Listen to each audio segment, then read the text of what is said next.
In the Faculty of Clinical Sciences of Ajanaku Federal University, the Department of Medicine was known across Nigeria not for excellence but for fear. Students whispered about it in hostels and cafeterias. Parents prayed over it. Final year students avoided mentioning it aloud, as though naming it might summon misfortune. At the center of the fear stood Professor Solomon Adeyemi, the head of department. Tall, broad-shouldered, always dressed in flowing agbada with gold-rimmed glasses. He walked the corridors like a king inspecting conquered land. His name alone could freeze a classroom into silence.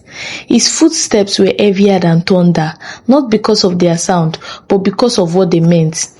Extra years, failed courses, or even disgrace. To him, students were not human beings. They were numbers on scripts, bodies to be controlled, destinies to be crushed or spared at his pleasure. And he enjoyed it.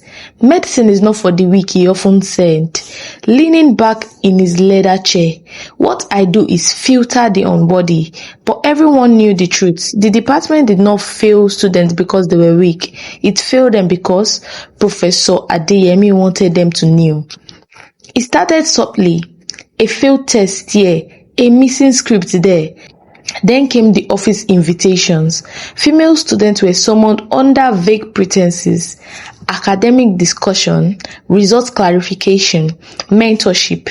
The male students quickly learned not to ask questions. The ones who did were reminded brutally of their place. Inside this office, the air was always cold from the air conditioner, but the fear was suffocating. You know, it would say calmly, fingers stippled, your result is not looking good. A pause. But there are ways to resolve issues. Some girls understood immediately. Others pretended not to. Those who refused, those who stood up and said no, paid heavily. Their scores vanished. Their names appeared on carryover lists. Some were kept in school for extra 2 years. One was failed in a course she had passed brilliantly, just to teach her a lesson. The bribes were not only sexual. Envelope money exchanged hands quietly. Parents sold lands. Mothers emptied thrift savings. Fathers borrowed from friends to settle the HOD. And still he failed students because it was never about money alone. It was about power. Among the many students it destroyed was David Afolayan. David was brilliant, the kind of student lecturer liked to reference during lectures. First class material, son of a retired civil servant and a petty trader. He failed Professor Adeyemi's course shockingly. When Daniel went to inquire, he was told bluntly, "You offended me." Daniel did not understand how. So his parents came. They dressed in their best clothes. His mother carried a Bible. His father spoke carefully, respectfully, like a man walking on broken glass. "Sir," his father said, bowing slightly, "we are asking for mercy." Professor Adeyemi laughed, a deep mocking laugh. "Mercy," he repeated. "This is medicine, not church." He insulted them openly, called them poor, uneducated, irrelevant. He accused their son of arrogance. Then he told security to escort them out. Students watched as Daniel's mother knelt in the corridor, begging. The professor stepped over her. Daniel repeated the year. The shame broke him.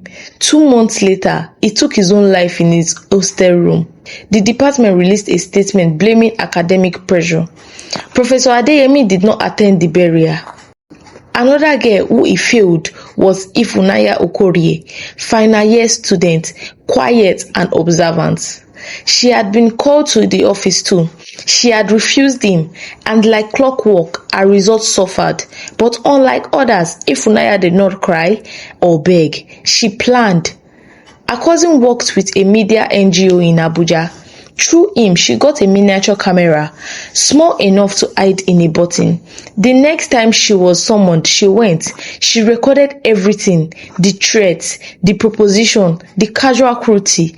"You think you can graduate without my help?" he sneered. "I am the department." She left shaking but victorious. Then she did something braver. She spoke to others. Girls came forward, boys came forward, parents whispered, screenshots, recording and receipts piled up. Fear began to crack. On a humid Monday morning, the campus woke to something it had never seen. Medical students at the university gate with placards. We are students, not slaves. Stop sexual harassment. Justice for Daniel. The videos leaked. Social media exploded. The vice chancellor panicked. The government intervened. Professor Adeyemi was suspended pending investigation. For the first time in decades, he looked small. His trial was ugly. He denied everything, called the students prostitutes, liars, ingrates, but evidences does not lie. He was dismissed, stripped of title, stripped of honor. The university attempted damage control, adjusted some results, offered counseling, compensated a few families, but some damages could never be undone.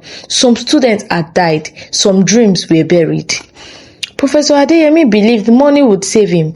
It didn't. He was scammed by people he trusted, lost his savings. His house was later consumed in a mysterious fire, which was rumored to have been set by one of his past students. His car burnt with it. Former colleagues avoided him. His wife left with the children. He became a ghost. Students who once feared him walked past without recognition. He began begging. And one rainy night, chasing arms by the roadside, a speeding car ended his life. No tribute was written, no department mourned. If Funaya graduated, not with joy but with purpose, she became an advocate. Daniel's name was added to a scholarship fund. The department was reformed, but scars remain, because evil does not disappear quietly, it must be confronted. Many students today face the same problem, but most lecturers, like Professor Adeyemi, may not end up the way Professor Adeyemi ended up in this story. So my friends watching this video, if you know any lecturer is tormenting you, please report to the right authorities today. Tell your parents, tell people, gather evidences, go against this person. Don't let one man ruin your life, or one lecturer. It can be a man and it can be a woman.